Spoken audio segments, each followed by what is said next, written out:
So I've been driving the car to cruises and just out nice summer evenings when I get a chance, and I've probably burned about a third of the tank of gas out, so it's down 2/3 of a tank. So I want to get it down below a quarter tank before I try and drop that tank down. And in the meantime, I did order a new sending unit. It just broke down. I ordered a stainless steel one. That's a 3/8 outlet for the 3/8 fuel line that goes to the 348 engine. So I thought I'd just stick this in, and then I'm going to take my camera and probe in there and make sure that this sits down on the bottom of the tank, and when the tank's up, that this, so the sending unit reads correctly.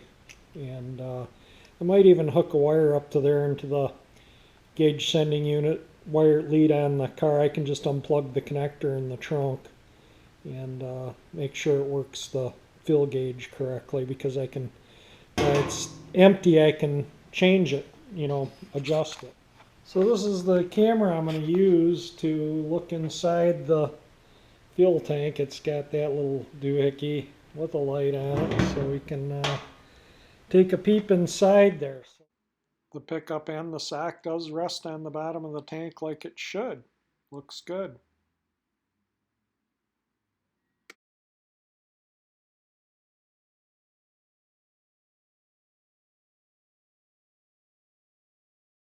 So the float is on the bottom of the tank, and on GM these are like closed when they're reading empty, and that's showing 0 ohms. So that's like putting the sending unit lead to ground should make the gauge peg on empty. So let's turn the tank over now. With the sending unit out, it had 32 ohms of resistance in the full position. So I'm going to turn the tank over and see. Shows 32.78 ohms, and that's about what it was when I had the sending unit out, just working it with my hand. So it's showing full, and the tank's upside down to show it full, and when it's right way up, it's showing continuity like it would be shown empty. So let me hook it up to the gauge on the car and see what happens when I move it. So as long as I'm putting a new sending unit in the tank, I want to make sure it reads correct with the gauge. So I hooked it up, took the wires off the existing sending unit and hooked it up. These are the wires that go to the fuel sender. This is what powers the clock. And the clock's been winding intermittently. The clock keeps perfect time when it winds, but it hasn't been winding much. And sometimes the gas gauge would read a quarter lower than, like it would show quarter tank, and it would still have a half tank, or you'd fill it up and it would show 3/4.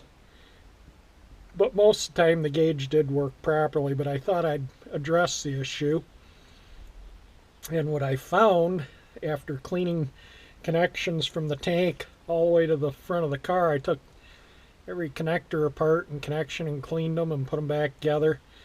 But what it turned out to be was a bad ground where this cluster goes into the instrument panel. So this is pretty simple. There's a screw on each side of the speedometer, a screw here and a screw here, and then a 7/16 nut that you got to reach up and behind to get there, and the speedometer. You got to pull the speedometer out enough to get this gauge out, so you do have to move the speedometer free from the dash to get to this cluster out. But we got that out. I think I might put that in some Snowball, make sure that connector is nice and clean. But I have plugged it back in, and it is with a jumper ground wire from here to the gauge.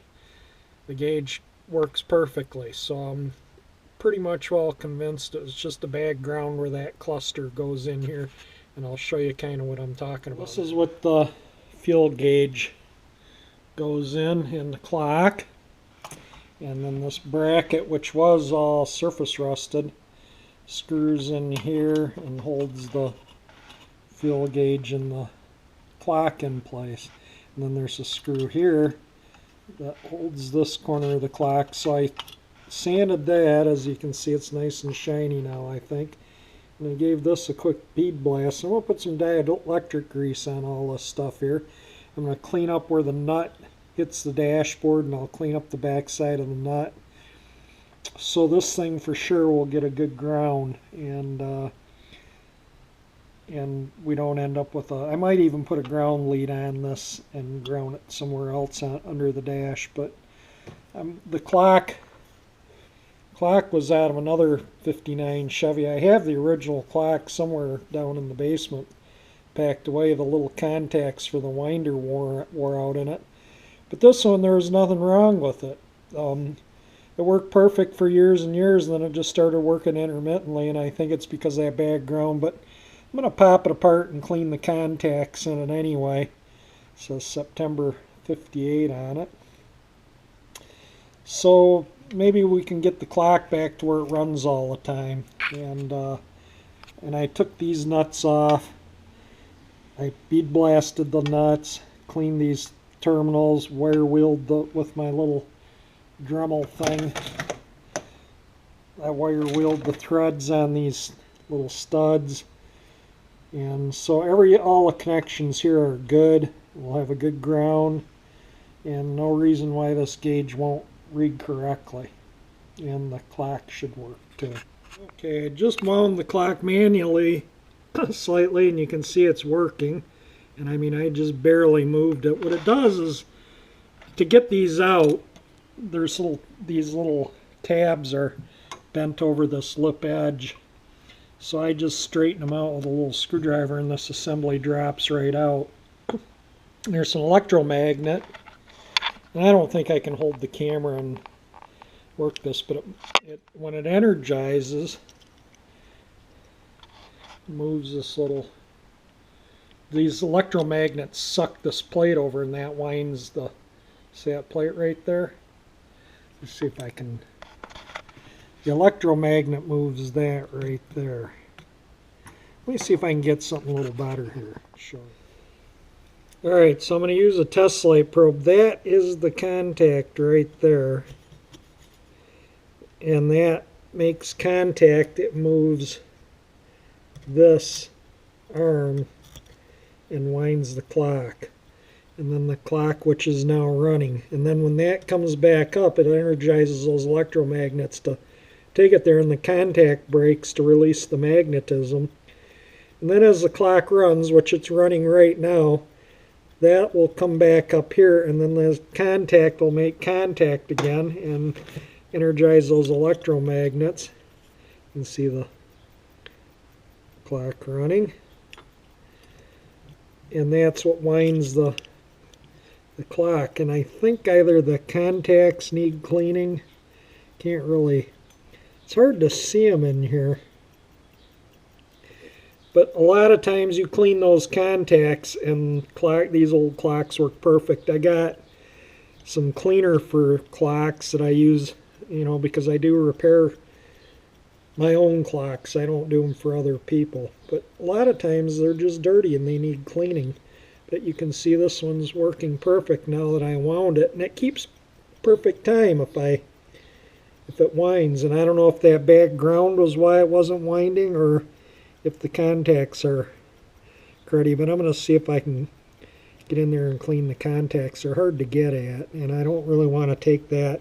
You can take this part off, these little screws, but I just don't want to do that. I don't want to take a chance on damaging a working clock. So I'm going to see if the contacts, just give them a little brush with a nylon brush or something, to see if we can't make sure this thing works properly. Okay, that I don't know if you can see that or not, but that has moved, and the contacts are getting closer and closer. I don't know if they're trying to shine the light right on the contact.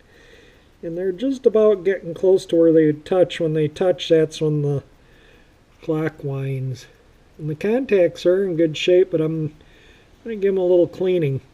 But as this clock has been running, see how that has moved away from the magnets, and then when that gets to where those contacts close, that pulls, magnets energize and pulls it back, and it winds, and then the clock will continue to run.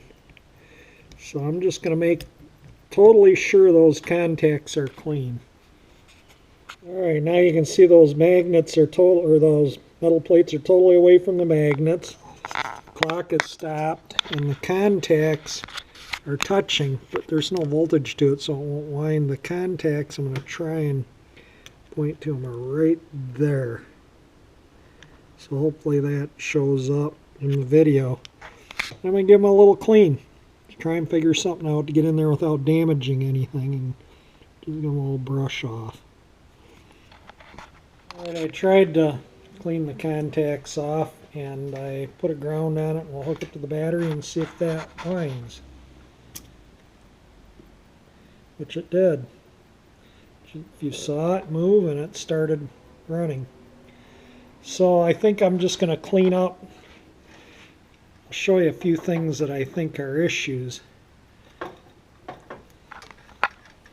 had that hooked to the negative with the jumper, and then just touched that to the positive. That's the positive post. But seeing that works, I'm going to clean. This is where this clock grounds on these and on this. So seeing there's paint on those, and these are a little corroded, I'm going to clean them up, and I might even give this a little quick bead blast just to get the surface rust off of it, and I might put some tape over this. I don't want to damage any of the writing there. So let's clean it up. I just decided not to bead blast this. I just put the Clockworks back in momentarily, and then I put a dot there, and right there to show where these touch. So I'm going to sand the paint off that and these, and we'll throw the clock back together and hook it up to the battery again, see if it winds again. So I just took my wire wheel and give those a little clean up, and gave these a little clean up, being careful, you don't want to get anything in this mechanism, no dust, nothing. You want to totally keep that clean. Alright, so I touched it to the battery and it wound. It's running right now. And it'll probably, I set it right exactly at 8, so it's already run about a minute. I don't know, I'll run maybe 2 or 3 minutes between winds. But I'm going to put it back together and hope for the best. Okay, so the gauge pod is back together. You can see the clock ran about 3 or 4 minutes before it needs to wind again. But that's together and ready to go back in the car. I bead blasted the nuts that go on here, and I sanded the underside of the dash where these go to ensure that I have a good ground. I did the one for the speedometer head too, so I could just, whatever nut I grab, I don't grab one that's not clean.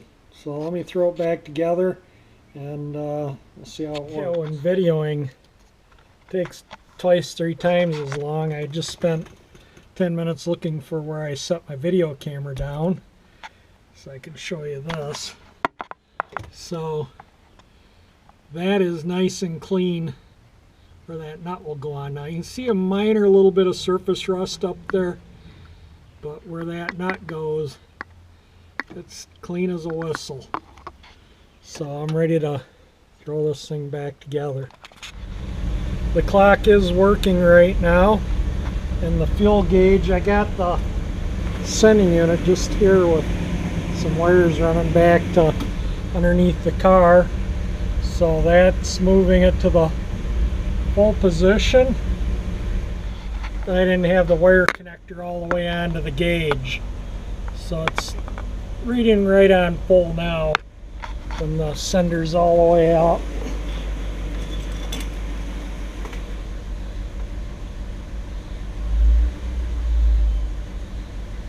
And let's see, I'm holding it about halfway.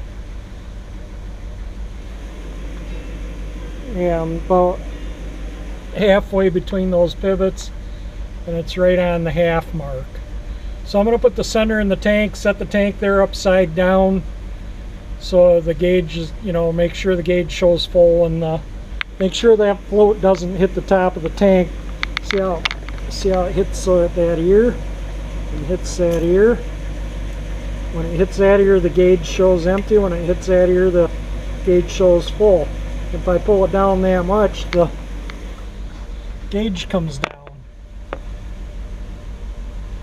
So I definitely want to keep that up to the top of the tank so that the tank reads full. Alright, I just set it down and you can see it move the sending unit, but it does seem to work okay. So I put the sending unit in the tank and the wires from the car to it. And the gauge is right on the full mark.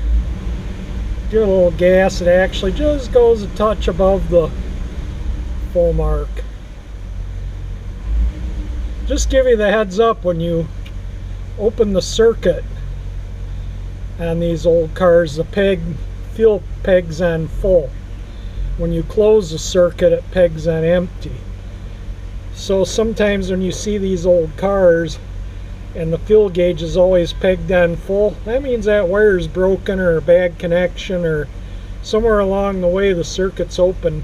It's common with GM cars for gauges to peg on full when the circuit is open, but that's right directly on the full mark. Oh, and I set the clock. We'll see if it keeps time. On these old clocks, when you adjust the time, it adjusts the speed. So if you constantly have to turn it back 4 or 5 minutes, it'll eventually slow the clock down after a few resets. Or if it's running slow and you have to advance the time, it'll speed the clock up after you advance it a few times. And it's only like if you turn it an hour or more, it doesn't make any difference. It's only when you turn it, 4 or 5 minutes or so that it speeds up or slows the clock down. So we'll see. It's right on the money right now, the clock. It's been running since I set it about 15 minutes. Hopefully that clock keeps time like it used to. It used to keep perfect time, and then a year or two ago it just stopped working all the time, worked intermittently. Well, I think that bad ground was the issue, and I think that bad ground was a fuel gauge issue too, because you can see the fuel gauge right now is right on full, and there were times it would show 7/8 full. At times it would read full, and at times the clock would whine. So I think it was a intermittent bad ground, and I think we got everything cleaned up and corrected now, so it all should work good. The temperature gauge has never given me any troubles. And another thing I do, I disconnect the battery when I have dashboards apart, and so you want to check your lights, they all work, check, make sure these work. Didn't knock any of the bulbs out of their sockets or break them. Little high beam indicator. Whoops, I guess it would help. Well, the high beam indicator works. So everything on the dash works, and I'm going to turn the gas tank over and make sure it shows empty too. And the gauge is registering empty with the tank right side up. So we got a gauge that shows right on the empty mark, and the tank is bone dry, and it shows right on the full mark when it's upside down. So I think we're going to call it good. So I'll just hook the wiring back up to the sending unit on the tank right now, and that's how much gas is in the tank right now. And the clock is still winding and working, so that's awesome. Hopefully the clock continues to work now like it always has. The original clock, the contacts actually were pretty bad shape to where I couldn't, I'd have had to put new contacts in. The clock part itself works perfect, it just needs new contacts. So one of these years I'll find them and change them. But we got it.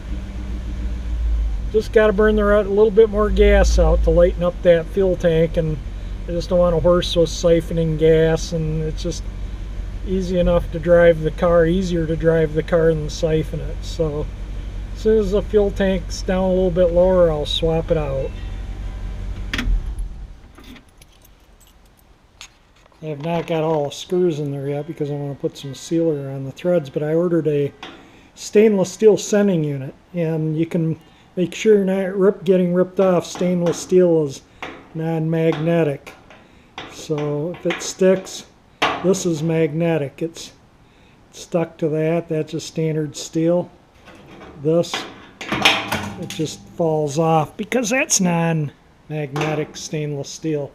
I was going to get a stainless steel fuel tank too, but they're kind of expensive. And so as far as I'm concerned, other than some paint, and it's kind of crummy out to do any painting, it's raining out today, gas tank's pretty much all ready to go. And now, you know, reproduction stuff I find is garbage, and these tanks are reproduced. So I am going to put, they do pressure test them with compressed air, but I think gas leaks through where air can't. So I am going to put maybe a gallon of gas in it before I put it in the car and tip it up every way, make sure no gas leaks around this or these screw threads. I did put just on the threads only this, and that also keeps it from seizing in if I ever need to take the sender out, along with helping seal it from gas leaking around the threads. And you know, and I can check these seams by tipping the tank every which way. Check the solder around here and around here. Make sure everything's all good.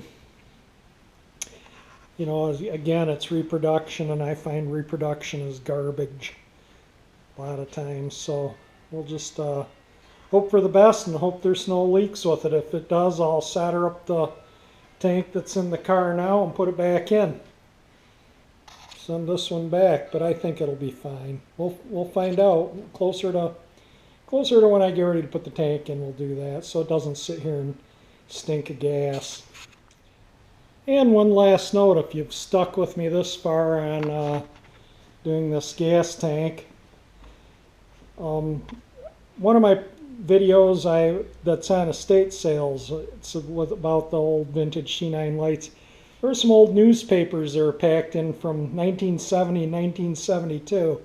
And I probably spent more time on the newspapers than the lights. So if you didn't watch the video because you think it's, you know, not of your interest, you can skip through the light stuff and go to the newspaper ads. There's an ad from Marola Chevrolet where that car sold new from. There's an ad from Packer Pontiac. That's where the 60 Pontiac Catalina sold new from.